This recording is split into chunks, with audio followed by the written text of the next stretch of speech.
Good afternoon, everybody.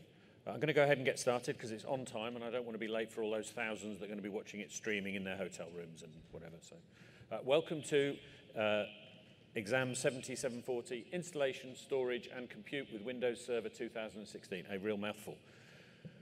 There are 3 exams in the series. This is the only cert prep at Ignite this year. If you want to watch any of the others, I strongly recommend you get onto Channel 9 or YouTube and watch last year's.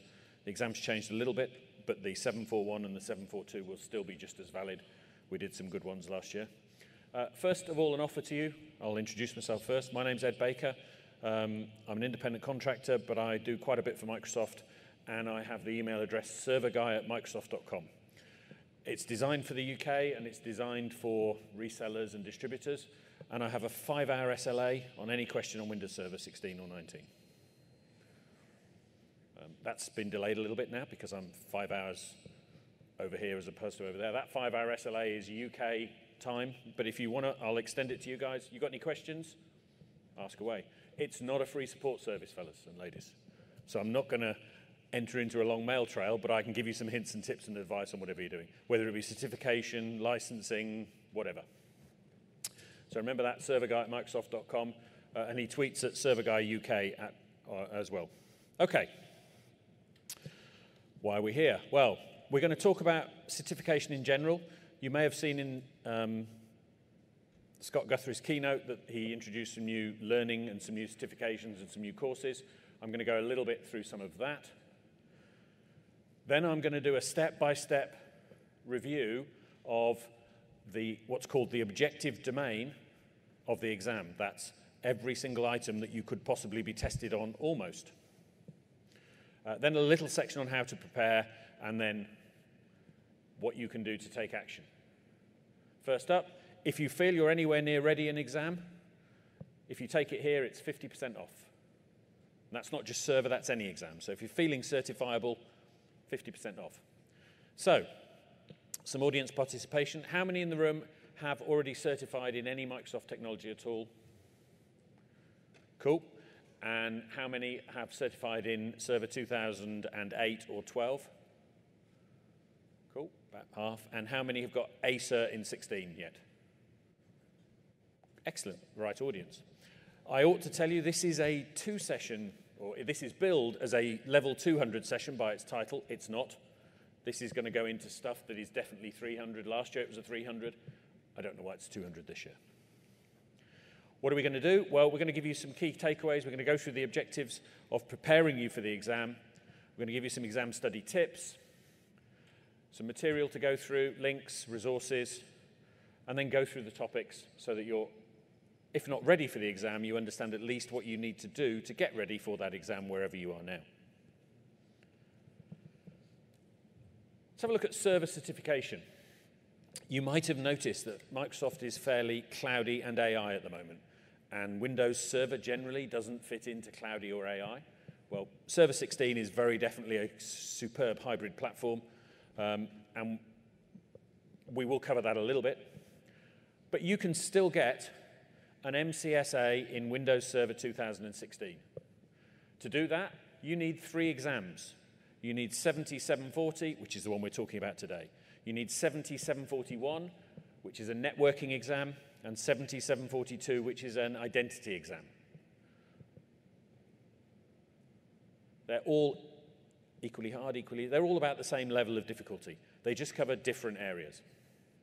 Now, some big news, some changes. If you got those 3 for the MCSA, you used to be able to get 1 more exam in another technology and become an MCSE in cloud and infrastructure platform. That's going away. You're going to be an MCSA or an MCSE in core infrastructure. They've removed the term cloud. They've removed the term cloud and infrastructure. It's now core infrastructure. And you can now retake Microsoft exams. So if you gain that MCSE, after a year, you can retake one of the exams to regain it. Or you can go ahead and take any of those in the right-hand box as another elective to gain another string to your bow if you want to. And you'll notice that even though they've called it core infrastructure, there's at least 4 of those exams are actually Azure exams.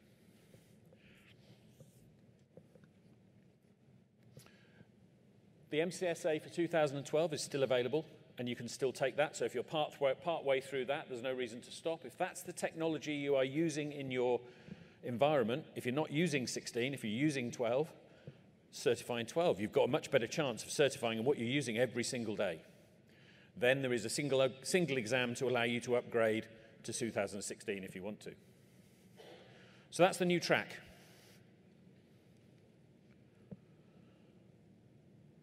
Microsoft are moving very much to role-based certification. So all of the Azure certs are moving to Azure Administrator, Azure Architect, Azure Developer, Azure DevOps, etc. This hasn't changed. This is the Windows Server Administrator, which anybody who gets the MCSA would fit that profile. And those are the tasks Microsoft are expecting you to do day to day to be ready to take the exam.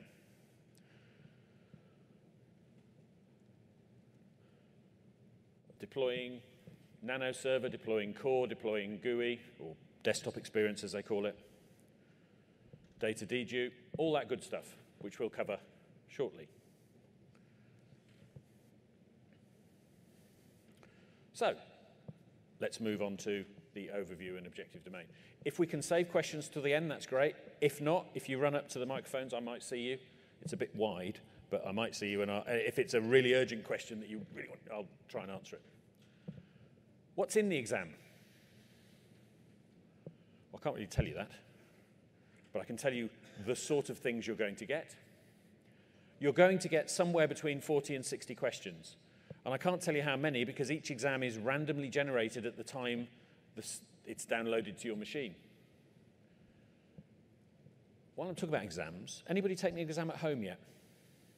Anybody know you can take exams at home? Wow. I take all of my exams sat on my bed with my 5 dogs around me. Because if I don't have them in the room, they'll make a noise and it disturbs you. You can go to Pearson VUE, tick online proctored, and you can book the time, the date, and you can take the exam at home. Don't do it in your office where there's things on the wall. Do it in a room where there isn't a television. You can only have one screen. The only downside is you do not get the 2 bits of paper you can make notes on. You can't have anything to write on at all. So if you rely on that, take the exam at a centre. If you don't rely on it, absolutely, it's far less stressful. And I have a huge distance to go to get to an exam centre, so I take them all at home. That's available for every Microsoft exam in the professional range. So it's going to be 40 to 60 questions. You don't get penalised for getting things wrong. So you don't start with 1,000 and get one wrong and go down to 999. You don't start like that. You start with 0 and you have to score. So getting an answer wrong doesn't lose you anything. Not answering it absolutely does. If you don't know the answer, a guess is just as good as anything else. Okay? Be aware now, a bit like Cisco exams, some questions, when you've answered it, you cannot go back and change it. Some you can review at the end and make changes. I would urge you don't, because normally your first attempt is normally your best attempt. But there are some that will not allow you, and it will tell you if you can or cannot make changes to those answers. The exams vary in time, but if you plan for 150 to 180 minutes, that will be enough. If you're an avid exam taker, you can get through them in 40, 45 minutes, depending on what the exam is. But an hour and a half, 2 hours is about right. You then get a period at the end where you're allowed to make comments on the questions, review the questions, and do other stuff. And gone are the days where it's just pick 1, pick 2, pick 3, here's your answers.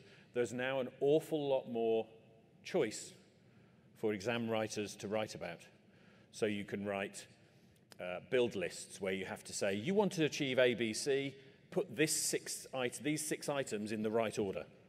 Or pick 4 of these 8 items and put them in the right order. That sort of thing. There's hot areas where you click graphics, a whole bunch of different ones.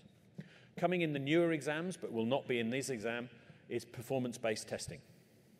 So if you take an Azure exam now, one of the new Azure exams, you'll get 2 labs, it'll pop up, you'll get a browser in Azure, and you will actually carry out the right things to do, and it will mark it in the background based on JSON and PowerShell. Every new exam that is written in the future will have performance-based testing in the track. So there's 3 exams in this track. You might have 2 of those exams in future have performance-based testing. Okay. So you've answered them. How do you know whether you passed or failed? This is the area where I get a bit grey, because there's a varying number of questions, and the maximum score is 1,000. And the passing score is 700. But on one exam, that might be 50%. On another exam, it might be 60%. And indeed, if you, sir, were to take Service exam today, it might be 50%. If you downloaded one, it might be 60%, because every single question is weighted and graded. So one question might be really, really hard, and it's worth more than, it's got the same number of points, but it's weighted a little bit more. So all you need to know is you're aiming at 700. That's the cut score.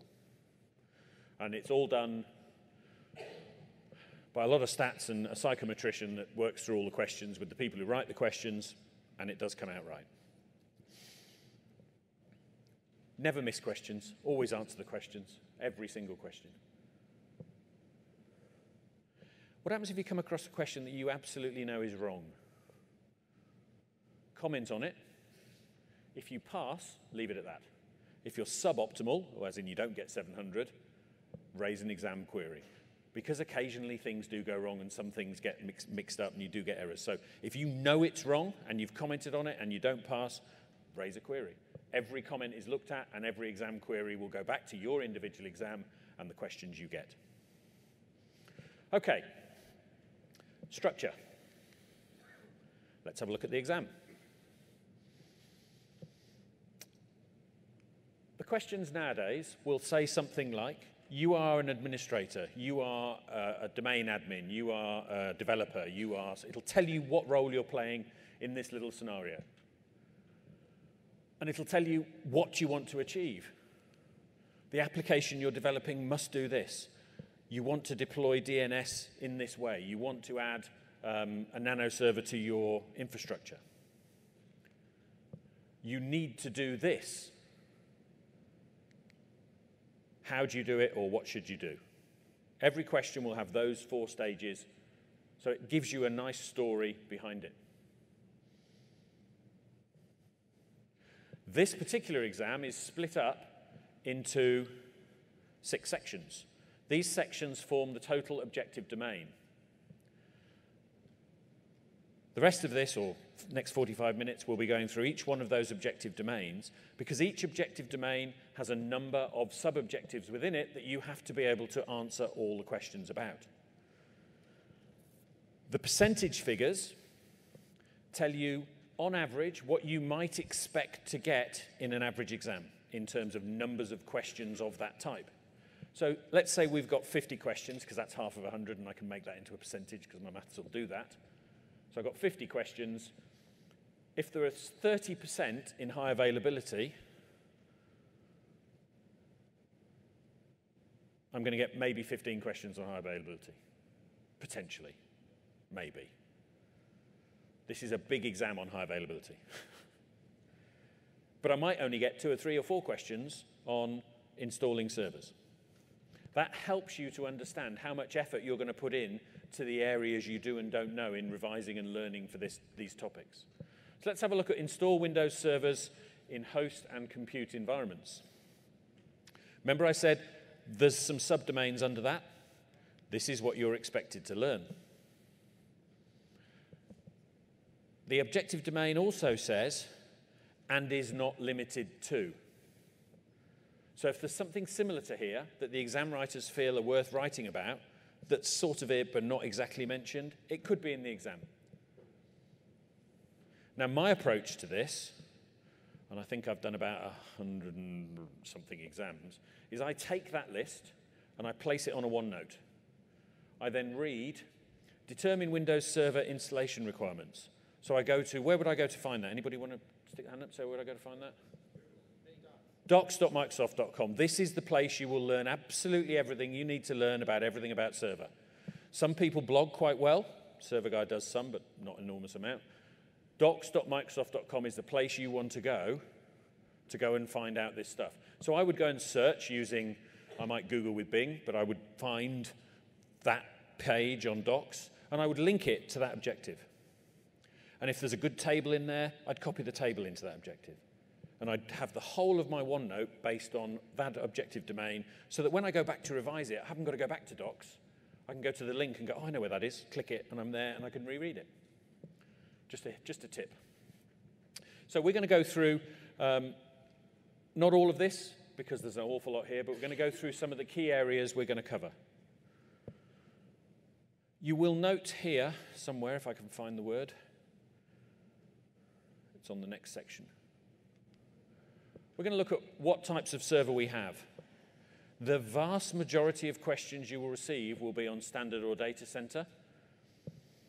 And there are some, I won't call them bankers, but if one edition of the product does something and the other edition of the product doesn't do something, then it's a good thing to ask a question about. In Server 2012, there was no technical difference between standard and data center whatsoever. In 2016, they reintroduced differences. Software-defined networking, software-defined storage, shielded virtual machines, all sorts of stuff. Storage replica. They're only in data center. Good things for questions. The vast majority will be on standard and data center, but you would need to know what the others are for. And you would need to know if there's any different requirements in deploying them. In an objective domain like this one, you cannot avoid having to learn facts. It used to be a lot worse, but you need to know you could do it in 512 mega RAM. Would anybody install a server with 512 mega RAM? No, but you could. Theoretically, you could. You need to know that you can no longer have 32-bit servers because that went out at 2008. 2008 R2 was 64-bit only.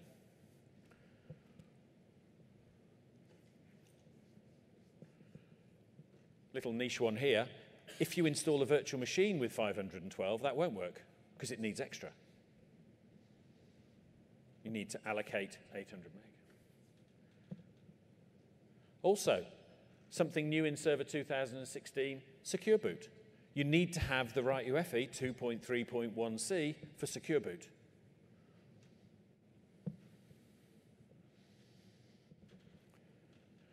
So that's what you need to do it. What about deploying it? How do we actually deploy it, and which version and which option do we deploy? Because there are a number of different deployment options for Windows Server. There used to be 2. There's 3 now.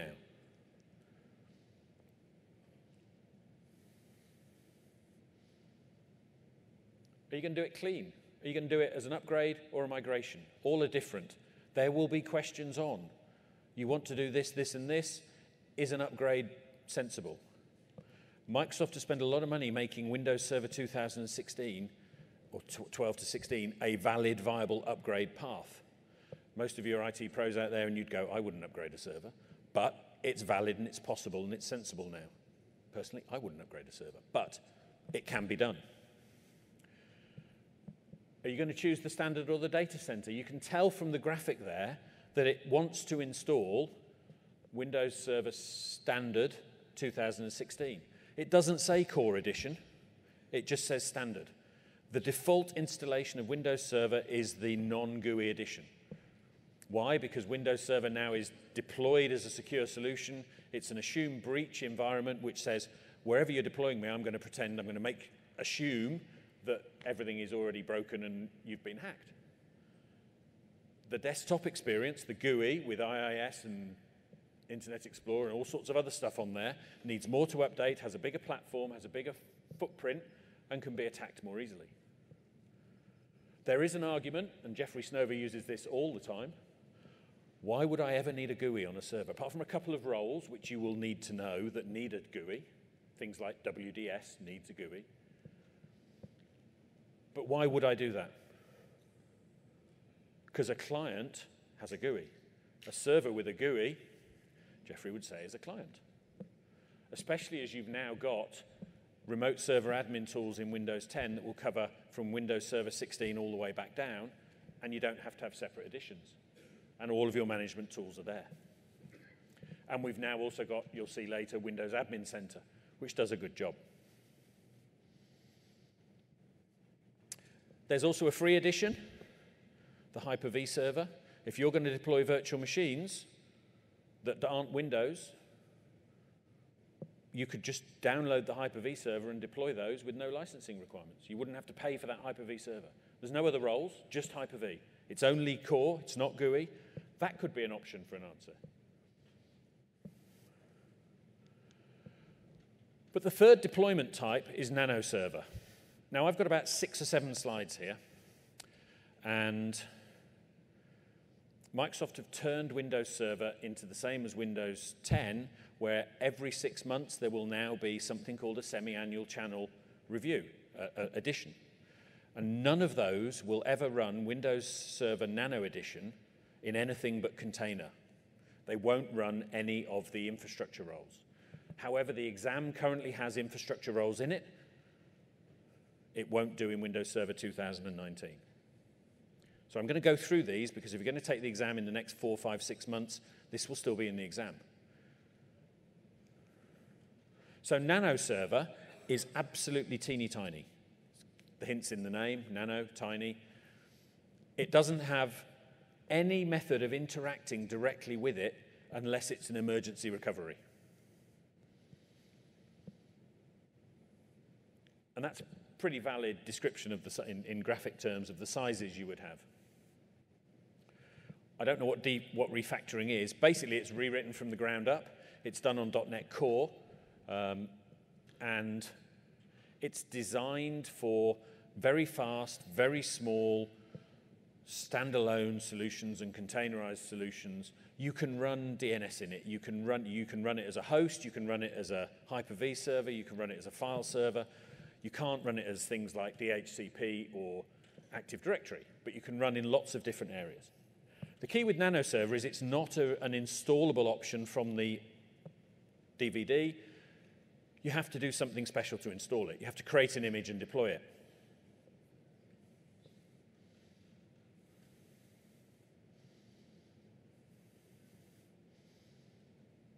So those are the four of the areas that Nano Server is going to cover. Is the use you're going to have for this appropriate for Nano Server, or should it be core? So if you're going to run, I've said 2, if you're going to run Active Directory, that's never going to be a Nano Server deployment. You need to use a core or a desktop edition. Out of the box, you get a WIM file, a Windows image file that will do nothing. If you were to deploy it, it wouldn't do anything. It wouldn't have any roles on it. It wouldn't have any features. You have to deploy those manually. And all management of Nano has to be remote. If you go to a virtual machine or a host that you've installed as Nano, that's what you would see. If you put the correct details in, you would get another black screen with some F keys, and you can change networking, you can change firewalls, you can change IP addressing and that sort of stuff. That is it. And you can reset WinRM. WinRM, Windows Remote Management, the PowerShell channel to be able to communicate with these devices. So what is it? It's a super small footprint. It can be installed as a physical host, a virtual machine guest, or a container operating system. It supports all of those roles. And just as an example, if I start a virtual machine that's a Nano server, it will be about 1.5, 2 seconds on the RTM edition, whereas a virtual machine that's a full GUI would be 20, 30, something. It's tiny. It runs very, very fast and starts very fast. The note here says the server edition 1709 and onwards, so all the new semi-annual channel editions, will not have infrastructure roles. You can only use them as container roles. And at some point in the next few months, the exam will reflect that, but it doesn't yet. So how do I actually do it? How do I install Nano? Well, I go to the distribution media, I go to the Nano server folder, I copy everything across, and I can use 2 or 3 methods. I could use DISM, I could use, deployment, imaging, and servicing module. I could use DISM, I could use PowerShell, or I could use a front end to PowerShell, which somebody has written, the graphical interface for deploying images. You have to add the roles, and you have to add the drivers. The drivers and the roles come in packages, which are on the media. You can go to a package repository. Windows PowerShell now has package repositories, and you can pull down Nano server packages using the install package provider and the import package provider solutions. And then you can do a quick find on the Nano Server package.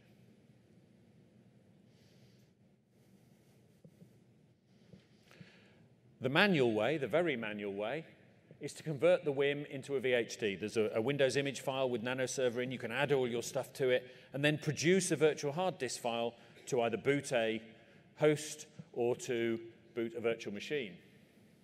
Now, there's an error there. I did change it, but I haven't changed it today. That should say copy-item. I apologize. It's a PowerShell command. Copy is not a PowerShell command.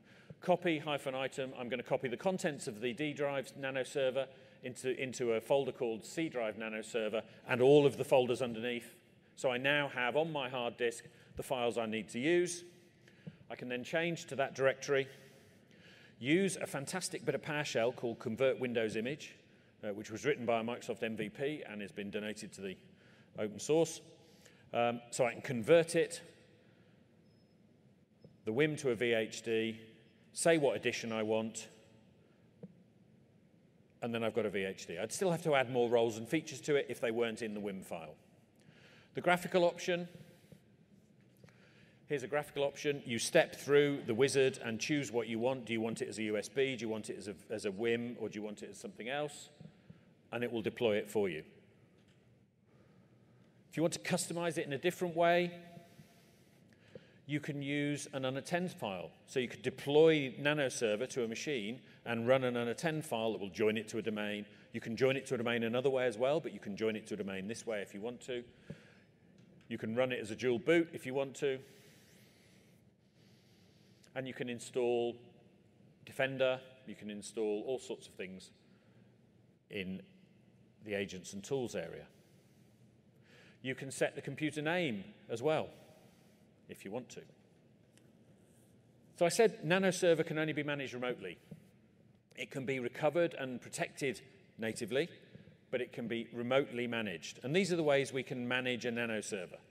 We can use remote graphical and web tools, so remote server admin tools. We can use a Windows server that has a GUI to connect to the Nano Server and manage it.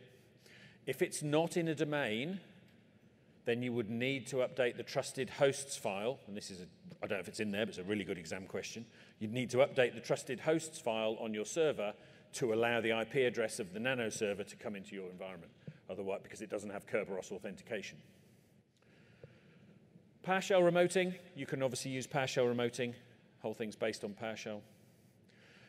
You can use Hyper-V Manager, you can use all the container management tools as well. You can use System Center Virtual Machine Manager if you want to. You can use DISM to deploy it. DISM does just about everything. And then there's a lot of integration from partners and third parties using their frameworks. Lots and lots of ways of managing and deploying Nano Server. Now, there is one objective in the exam still that does no longer exist. And that's server management tools. Server management tools was an Azure solution, never came out of preview. It was replaced this time last year with Project Honolulu that has now gone through many iterations and is now the Windows Admin Center. So that's the old one. And that's what it used to do. And that's the new one, which is an HTML5. It's still browser-based, but it's based on the machine itself. Currently, you won't get questions on Windows Admin Center, but you will in the end. If you're managing Windows Server 2012 R2, 2016, or indeed now 2019, you should be using this. This is the future of all Windows Server management. It doesn't replace, it carries out the same functions as all of the wonderful MMC snap-ins, all of the tools like Hyper-V Manager, Failover Cluster Manager, and it integrates into Azure Backup and Azure ASR as well. And you've got things like a live PowerShell window into any server you're managing. And you can remote desktop into any server you're managing. It's really powerful. It's been updated this week for the 1809 edition. Even if you're not using Windows Server 2016, you can deploy this to a Windows 10 client and manage your Windows Server 2012 infrastructure with this. Get ready for when it changes in the exam, and you should just be using this anyway, fellas. It does everything. I think it's about 25, 26 of the inbox tools that it uses.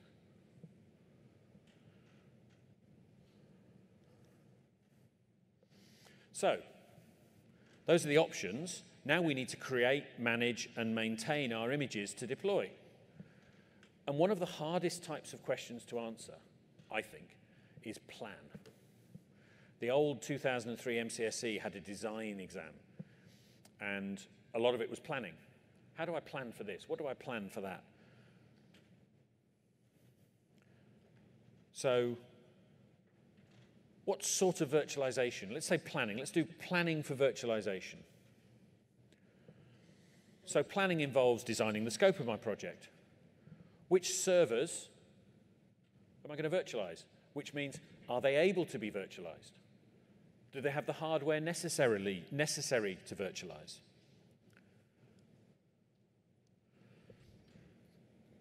Which workloads running on my servers at the moment can virtualize? So I may be able to virtualize the server, but can I run the workloads? Is the application that runs on that server available for virtualization?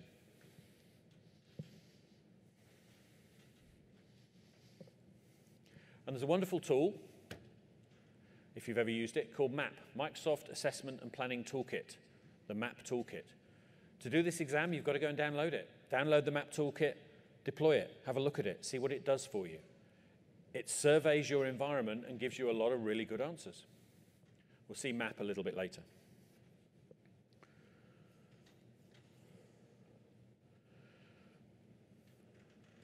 There's something brand new in Windows Server 2016, which really is networking, but it could just as easily come into this exam, which is the new NetNat object. And we'll look at that in the next slide.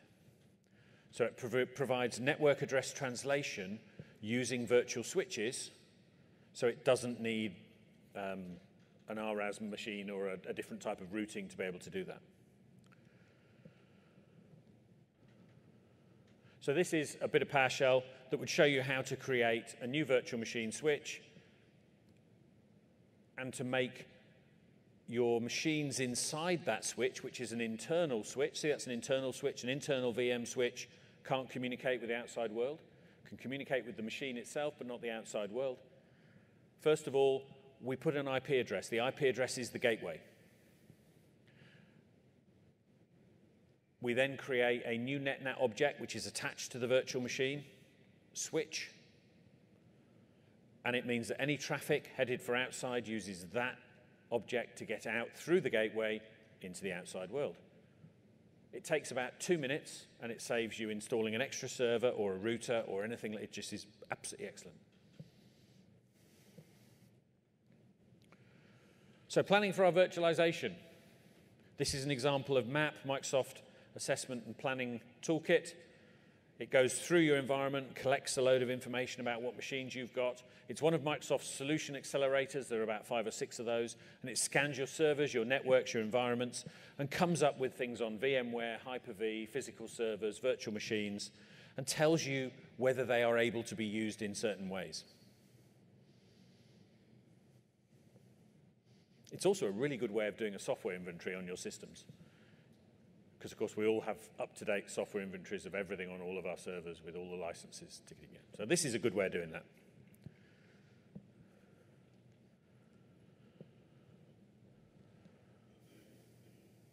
So we've got our image. We've built our image. We now want to do clever stuff like changing it. Forever and ever, Windows Server 2003, etc., we used sector-based images. An example of a sector-based image is an ISO file. Once you've baked your ISO file, even if you've spelt something wrong inside it, you've got to recreate a new one to change it. That's a sector-based file image. File-based images is the Windows image file, a WIM. You can have many different images inside the WIM, so you could change your images and add them to a WIM file so that when you deploy it to somebody, they can choose what images they want. And if you want to make changes, you can just do online and offline management of that file to add things in. So you could add drivers, you can add updates, you can add applications, you can do all sorts of stuff. Just know the difference between ISO and WIM so that when the question says, you've got this, you want to do this, if the answer's ISO, you can't do it if it's online. You have to redo the image completely. At this point, you need to go off, go to docs.microsoft.com, go to dism.exe, and learn it. And learn how it works, play with it, practice it, use it, understand it, know the difference between online servicing and offline servicing. This bit of the exam is an invitation for DISM. You're updating images. That's what DISM does, Deployment and Imaging Servicing Module. If you're going to use, if you want to put applications that are MSIs or .exes, they need to be done online.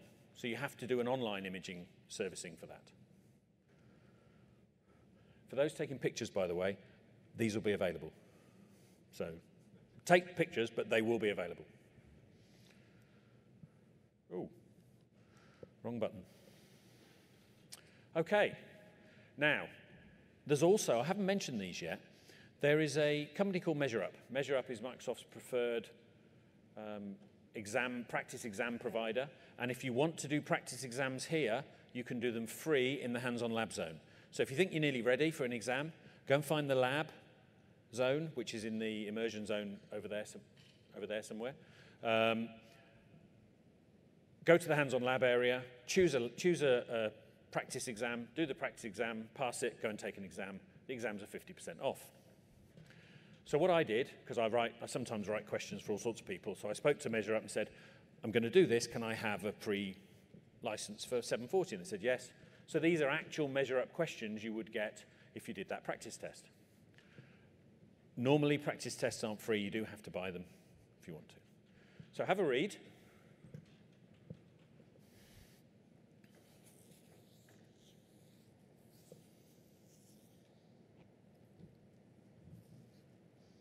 So each of those drop-downs have exactly the same options. New nanoserver image, media path is G, base path is .base, target path is a VHDX, storage space is direct nanoserver. I want to deploy it as something. I want it to be a data center, and I need to add things to it.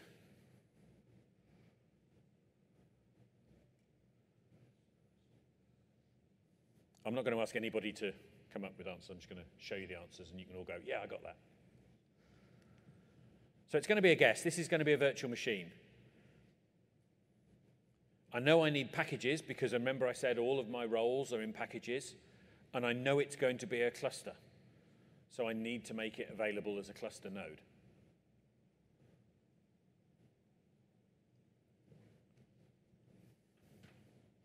An example of something you could get in a server exam. Now, at the end of each section, I've just put a few hints and tips. Don't forget that your setup.exe, which is on the DVD or the USB stick, allows you to do server core and server desktop experience. Core is the default. Don't forget Map Toolkit. It's in the objective domain. It specifically mentions Map Toolkit. Worth an hour or so playing with it and looking at it. Understand how to manage core and nano with the different tools. DISM, djoin, PowerShell. Play with this stuff. These exams are now designed for hands-on usage to understand and learn them. Understand the differences in virtualization. The questions may well mention Microsoft Azure. It may not be a valid option to virtualize on premises. You may have to send it somewhere to a cloud, potentially.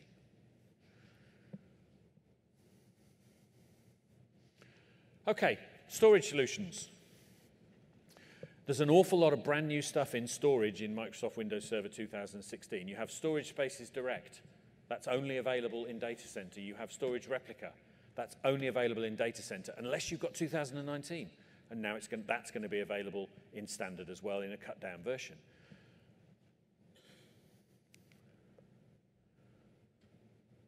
But it starts off at the very, I won't say basic, but at the lower level. What sort of sector sizes are needed on various workloads? That's, to me, really nuts and bolts, right down in the weeds type question. Difference between a GPT, a GUID partition table, and a master boot record disk.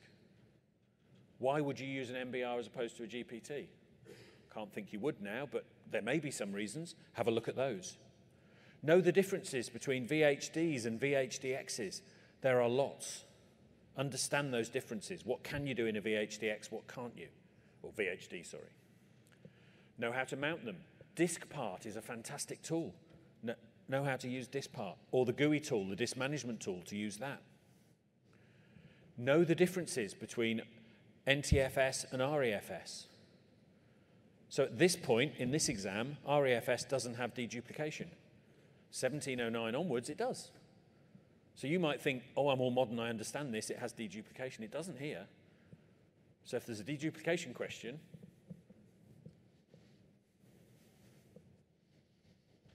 configuring shares, SMB, all that good stuff as well. And then the one that always catches me out, always, always, always, is the file and folder permissions. Whether they're share permissions, whether they're NTFS permissions, how they work together. That's something, if you take the exam in an exam center and it's something you're struggling with, get in there, get the pen, write down straight away. You might get one question, but it could be the one question that's important. So MBR, GPT. Master boot record. If you haven't got a master boot record, you can't infect it. You can have 4 primary partitions in a master boot record and a maximum size of 2 terabytes of a disk. So anything bigger than 2 terabytes has to be GPT. You can have as many partitions, 120 odd, 128 partitions in a GPT drive. Basically, if you need it bigger than 2 terabytes, it has to be GPT.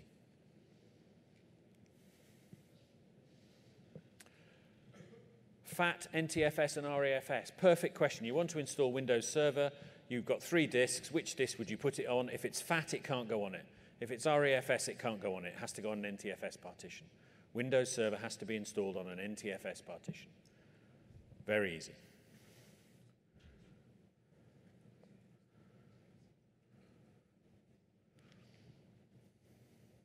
VHD and VHDX. VHDXs can be used in a Generation 2 virtual machine has to have a VHDX. It's one of the reasons. You can use shared VHD storage with VHDXs.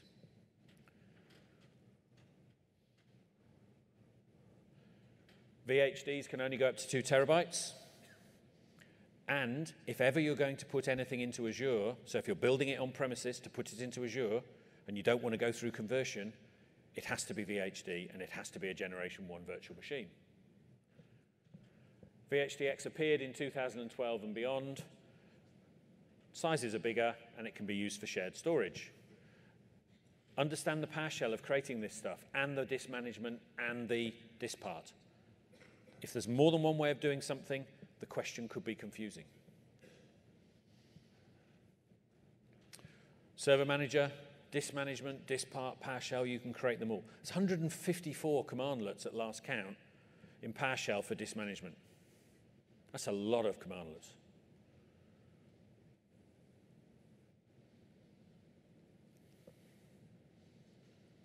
Server storage. You obviously know Windows Server uses storage spaces and storage pools. Got primordial disks that you turn into storage pools, and you create spaces from them, put disks on, volumes on them, and give them names and numbers, and you can do stuff.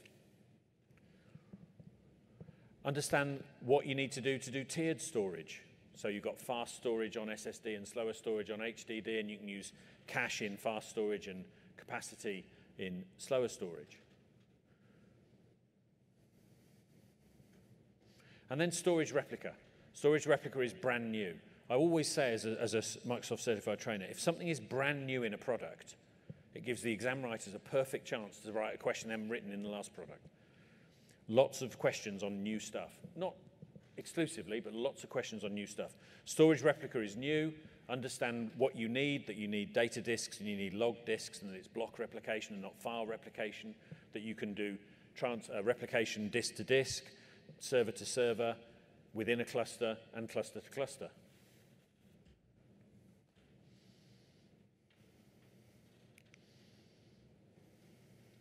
Storage pools, go and create them. Go and create thin provision storage pools. Go and put a bunch of disks. Build a virtual machine, put a bunch of VHDs into a server, make yourself a storage pool, carve it up in lots of different ways, then go and delete one of the files, see what happens, see how you can recover it. Just play with these things. If you don't know how to use them, you need to get hands-on.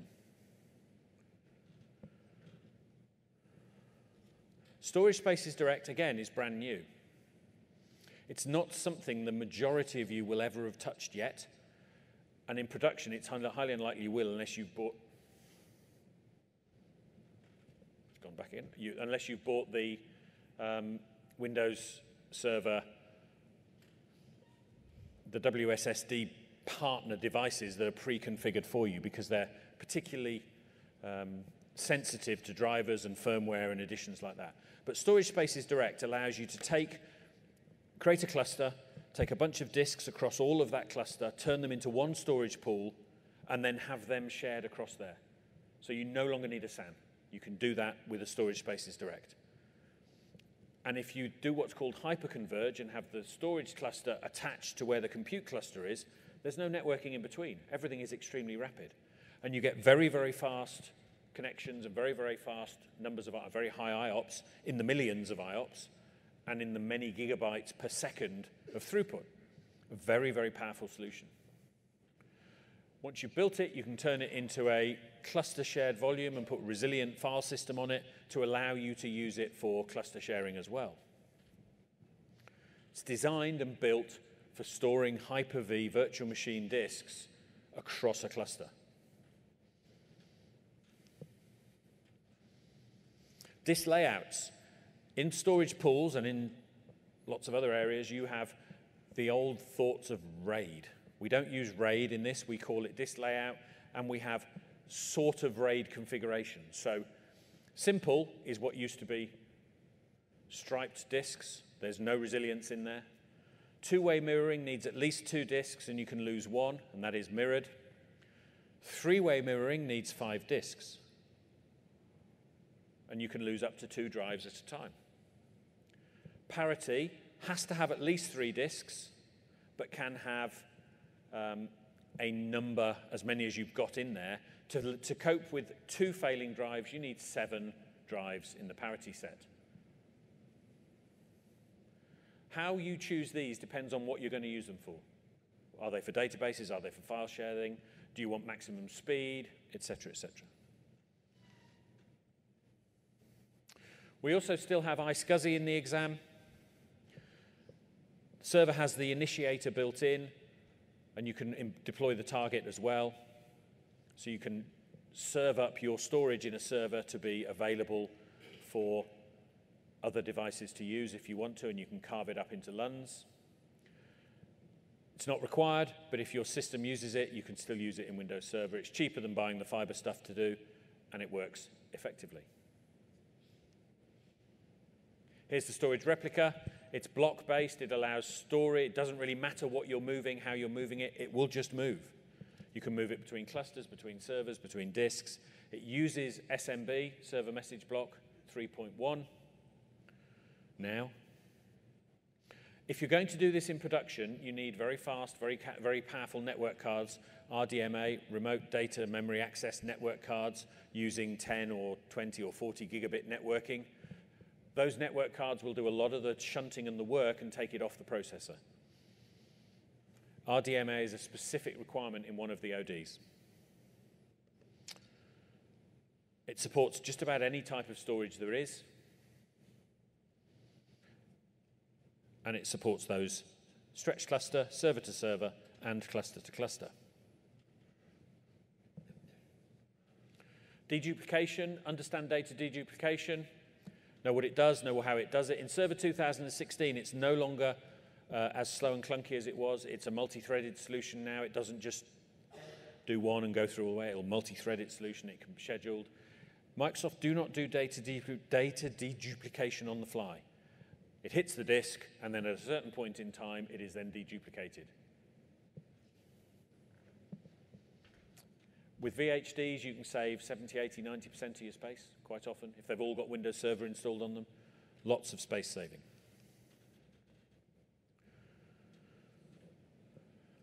PowerShell to do it, you add a Windows feature. There's an evaluation tool which is on the media called DPD Eval. You can run that against volumes, and it will tell you what space savings you are likely to make. So you don't have to go through all the effort and then end up not saving any space. You can do it that way. You do it per volume. You don't do it across your system. You say, this volume will be deduped, this volume won't. The default is if the data's 3 days old, it's available for deduplication. So it's not going to deduplicate anything that's hot and in current use. It'll deduplicate the old stuff. It's now available on REFS from 1709. So when the exam does change, when the objective domain changes, note whether it's talking about this semi-annual channel edition. At the moment, it doesn't cover it. Practice question. Virtual disk is on CVHD, use disk VHDX. It's 2 terabytes and it's fixed. You want to modify the disk so that it can dynamically expand and be used with a Generation 1 virtual machine. You want to keep the administrative effort required and data loss to a minimum. What should you run?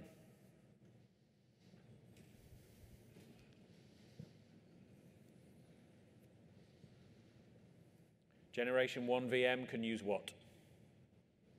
VHD, not VHDX. Tips. Understand everything you possibly can about use cases, types, sizes, about VHD and VHDX. It's a really simple thing to ask about. Know the disk layouts. Know the difference between basic disks, dynamic disks, fixed disks, parent disks, differencing disks. Understand what they are. And know how to manage all of those. Disk part, disk manager, and PowerShell.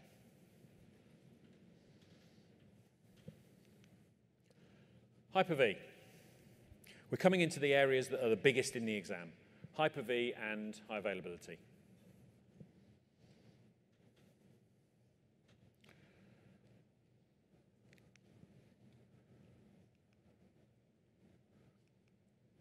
So Hyper-V requirements. New in Windows Server 2016, it has to have SLAT. The motherboard has to have SLAT. SLAT is second level address translation. Can't be added afterwards. It either has it or it doesn't have it. Windows used to need it anyway. Windows Server now needs it as well. This is all part of a requirement for the new feature, which is nested virtualization. You have nested virtualization in Windows Server.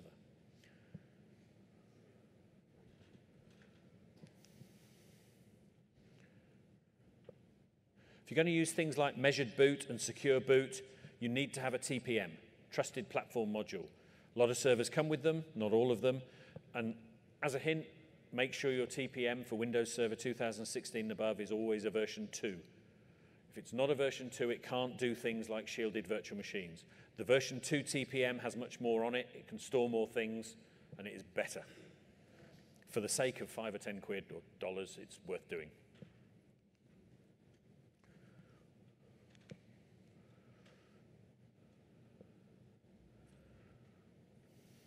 It can run in any of those.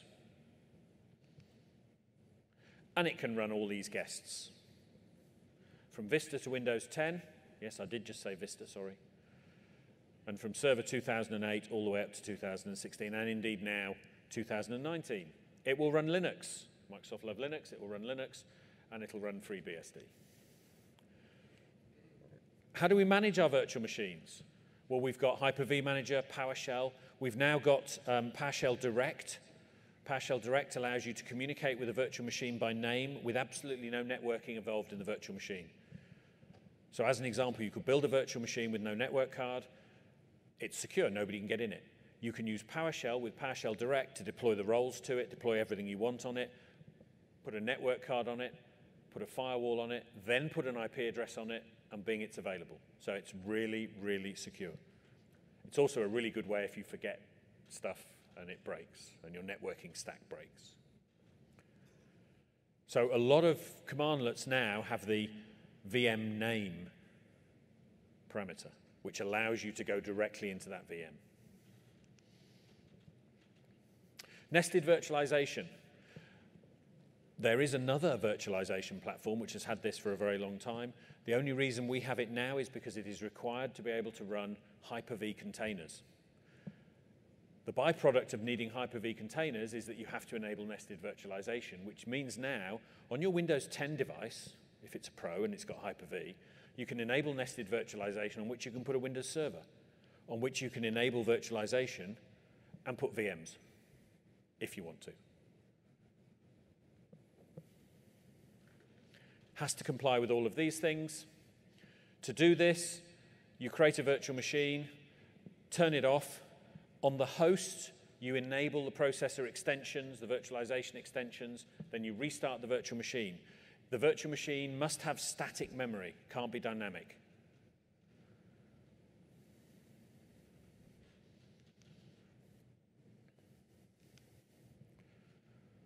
VM settings. This is one of the ones I don't like because you go to docs, there are thousands of these things and they all do different stuff. Go through a virtual machine, build one, build a generation 1, then build a generation 2 and look at the differences. So generation 2 doesn't have the old legacy in network adapter, it boots straight from a proper network adapter. You can hot add network cards, disks, all sorts of stuff. Know the differences. And know the differences for what can actually happen. So TPM in Gen 2 is brilliant because it allows you to do shielded VMs.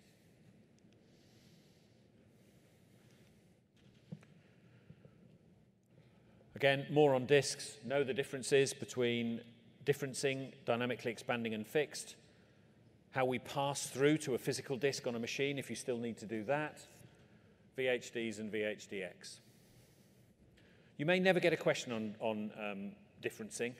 Just go and read about it and understand it. Not many people use it. If you've not got much disk space, you should be using it in proof of concepts and stuff. Shared VHDX files, you can share them over more than one virtual machine.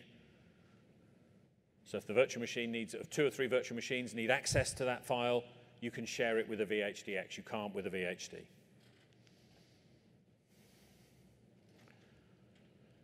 Some big changes in Hyper-V networking. I mentioned NetNat. You've also got teaming. Well, you had teaming in 12 Edge. You had you had VM teaming there. We now have switch embedded teaming. So I can create a virtual machine switch, enable teaming, and point it at 2 physical adapters. It will then team those adapters for me. Any virtual machine I attach to it has those adapters teamed automatically.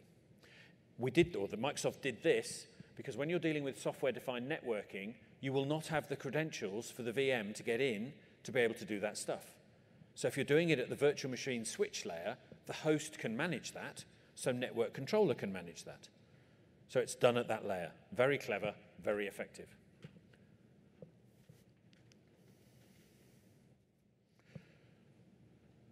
Remember, legacy is only available in generation 1s and are limited to 100 megabits. So when you used to have to install to a legacy network adapter, if you never change that to a real one, your VM was running at 100 megabits rather than 10 gig. Much, much, much, much better.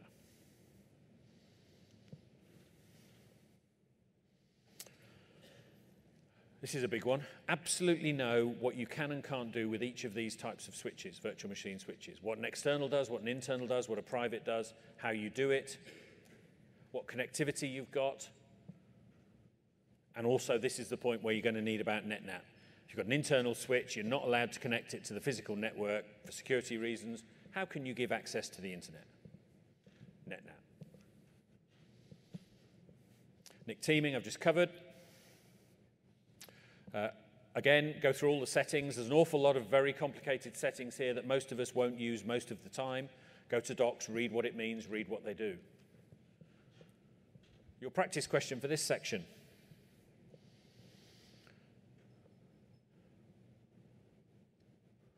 Reliable snapshots. That's all you need to know when it says reliable snapshots. Microsoft have added in, for years and years and years and years, Microsoft said, do not use checkpoints or snapshots as backups. And what did everybody do? They used them as backups. So now Microsoft have given you, they've converted them back to checkpoints, which System Center uses, and they've given you production checkpoints and standard checkpoints. And a production checkpoint is a VSS-aware image, so that if you revert to it, the machine is off, because no system state is stored. So it's as good as a backup, but they still say, please don't use it as a backup. You will. If you set it, by the way, if you set it for production checkpoint, and for some reason it's unable to do it, it will create a standard checkpoint for you, which is quite useful. Tips here, different types of switches, absolutely.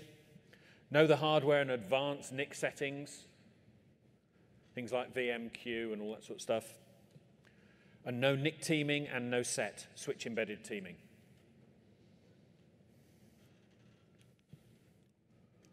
Containers. Who's used containers ever? 1, 2, 3, right, okay. So all of you are going to need to understand about this stuff. Best thing I can suggest to you is go to www.microsoft.com. In fact, no, not that one. Go to aka.ms/Windows containers. That will take you through a tutorial on how to build them, how to use them in both Windows 10 and Windows Server. If you've got an Azure subscription, you can equally do it just as well in Azure. A container is a container is a container. It will run anywhere, pretty much.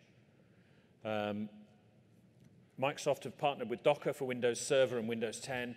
You can now install containers in a standard ordinary Windows Server. You just have to say, make it a container host, and you can do Windows containers. The benefit of Windows containers for licensing purposes is you can run as many as you like without consuming a license.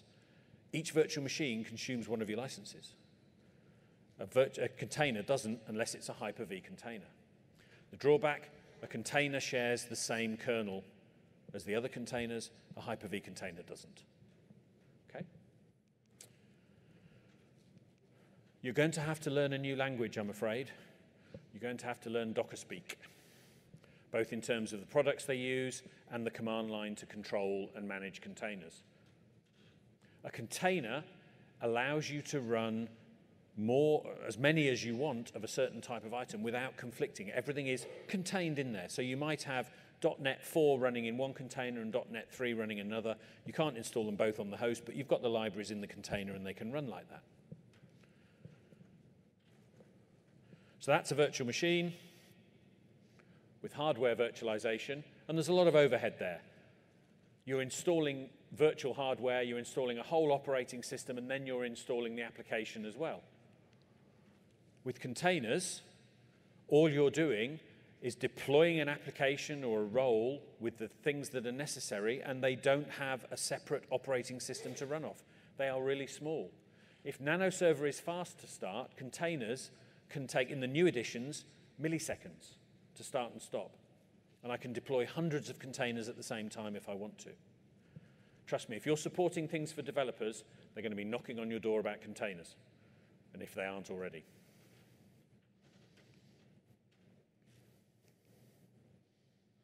So you've got Windows Server containers, very, very fast, but as you can see there, they share the same kernel. There is a potential risk there.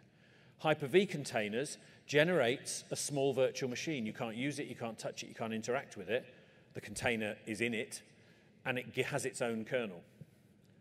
It's slightly slower, but it's more robust. Hyper-V containers do consume one of your Windows licenses. Okay? The container itself is identical. I can deploy the same container in the top half as I can in the bottom. I'm just telling it how it deploys it. It's just a deployment method. Wow. Okay, I'm going to skip through some of these because I'm running out of time. All of the slides are available. There's masses on the slides, and they were really just put there to help you revise from them. So if you'll excuse me flipping through a bit. You need to test an image creation. Well, you would use Docker build for that. Docker build is a file that builds containers from a number of different solutions if you want to. aka.ms Windows containers. Go and practice, go and use them.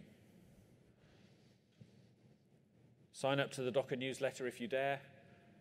Install it on Windows 10 if you dare. It's a little application you install. You can run it on there. It's fine. In the new versions of both Server, not this one, but the next version, and in Windows 10, you can now deploy Linux containers and Windows containers together. And one of the big ones for the questions is understand when you would deploy a physical machine, a virtual machine, or a container to do a job. High availability. So we're talking about Hyper-V replica, live migration, storage migration. Know the differences. This is a bit of a planning solution. Understand high availability. There are several questions on high availability. What pieces form part of it? different types. So network load balancing is for your stateless apps like IIS. Failover clustering is for your stateful apps like SQL or file servers. Know the difference between host clustering and guest clustering, where the hosts are the physical cluster and where the guests are the virtual cluster.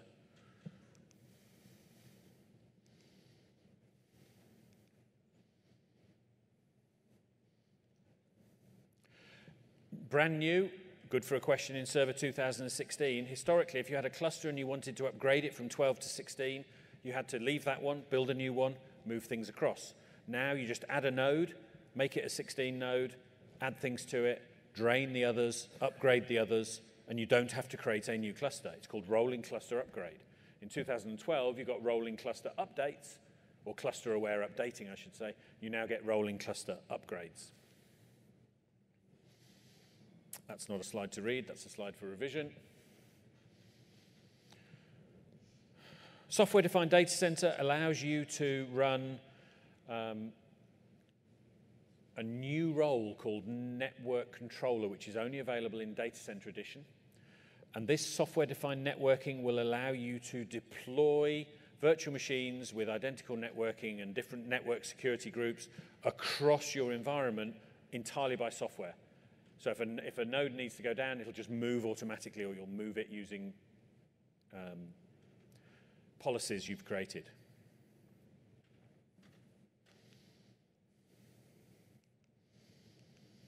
The choice you've got between a traditional SAN and Microsoft software-defined storage depends on what investment you've already made, to be blunt. If you've got a SAN and it's working and you're still paying for it, you're going to use it. If you haven't, it's worth looking at software-defined storage to invest. All you need is data center editions rather than buying networking, buying SAN equipment, etc.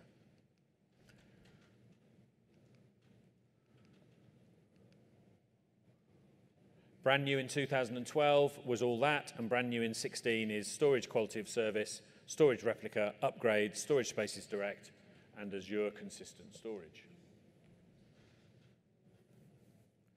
Don't forget, we've still got the fiber channel, we've still got virtual fiber channel in virtual machines, we've got iSCSI available as well.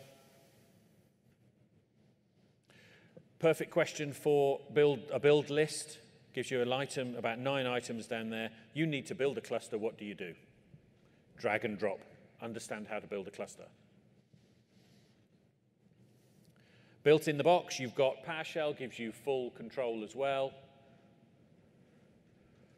Whereas the GUI in Failover Cluster Manager doesn't actually do everything PowerShell does. Storage replica, we've covered. Allows you to copy using block copy on SMB across your network. So imagine you've got big file stores here, big file stores here. You can replicate them across quite some distance. Storage spaces direct. Know the difference between disaggregated and hyperconverged. Disaggregated, you've got 2 clusters. You've got double the amount of machines. You've got a compute cluster and a storage cluster. Hyperconverged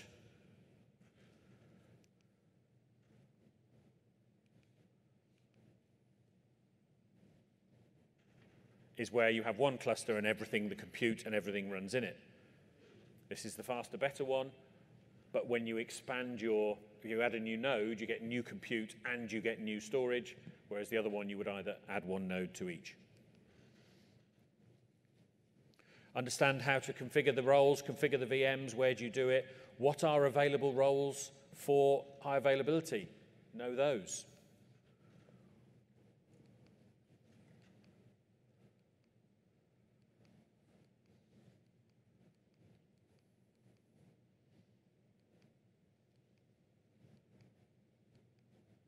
Understand guest clustering and shared VHDXs, which we mentioned before, how it does it, what it does. In fact, you need cluster shared volume using the resilient file system. Know the differences between live migration, quick migration, and storage migration. You'll get a question such as, you need to move from one node to another without any downtime at all. There's only one way you can do it, it's live migration. If you can afford a small amount of downtime, you can do a quick migration.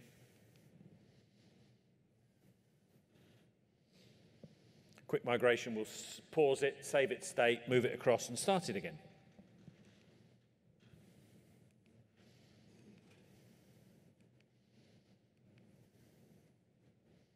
NLB, network load balancing. In Windows Server Data Center 2016, you have the complete Azure load balancer, pretty much. It's a lot more complicated to install, and you need Data Center to do it, but it's a much better, faster load balancer than network load balancing. But network load balancing is free. It's built into both boxes, and you can use it as a front end, if you want to stateless applications such as IIS. Know what it is, know how to use it, know what the options are, how to install it, whether you use unicast or multicast.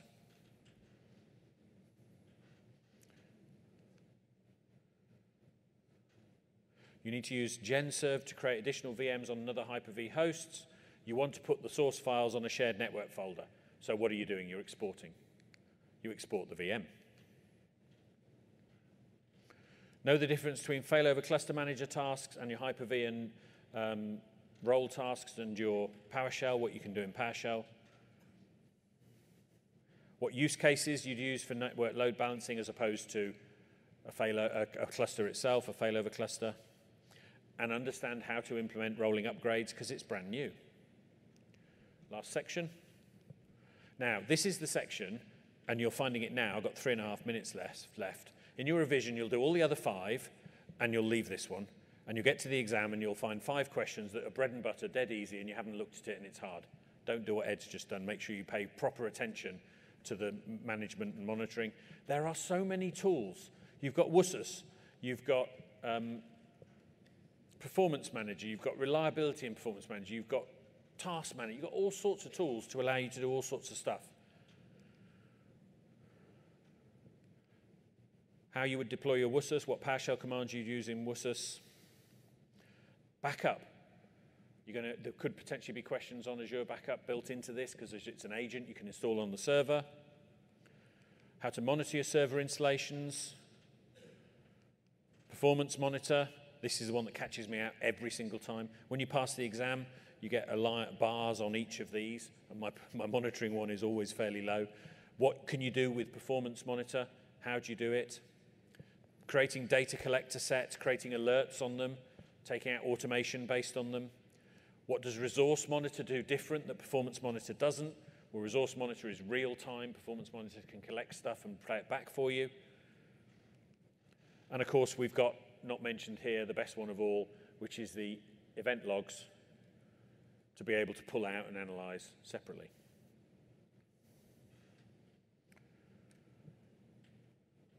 And the backup, done it again. The backup option for that is system reserved and system state, because that's where your Active Directory is stored. Windows Server backup, nice little questions in there. Whether you back up the host with the VMs in it, or whether you use server backup in the VMs to back the VMs up. Depends how you do it. Lots of tools for monitoring, lots and lots and lots. Okay, preparation. I wanted to rush to this because this is the new stuff. Microlearning. There's not much on server in Microsoft Learn yet, but there will be. There's instructor-led training, and there are online courses available. There's lots in Channel 9, there's lots in Microsoft Virtual Academy, and people blog and put videos up all the time. There's masses and masses and masses of help for you in studying. For the newer roles, you can go to Microsoft Learn, sign in, and do 10-minute tests, 10-minute labs, all sorts of stuff. Biggest top tip I can give you is microsoft.com/hands-on-labs. Not many of you will have enough machines or enough architecture to be able to build a full software-defined network or a full storage spaces direct. There are labs on hands-on labs that you can just sign up to, and it'll give you an hour to build that lab and do it. Really, really good resource.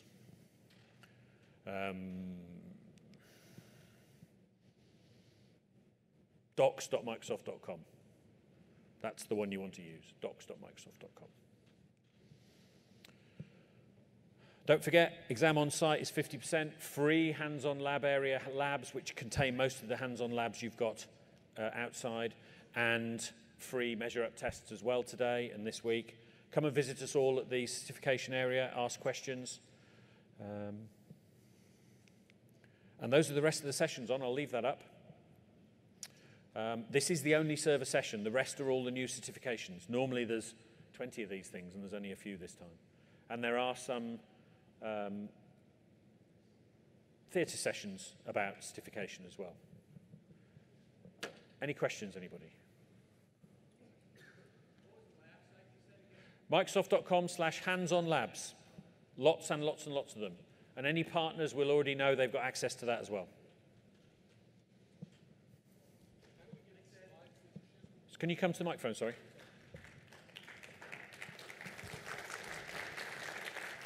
I was wondering, how do you get the slides that you showed? So, if the slides are not available on download, drop an email to serverguy@microsoft.com. I will put them in a OneDrive and I will tweet them out as ServerGuy, and you'll be able to download them out my OneDrive.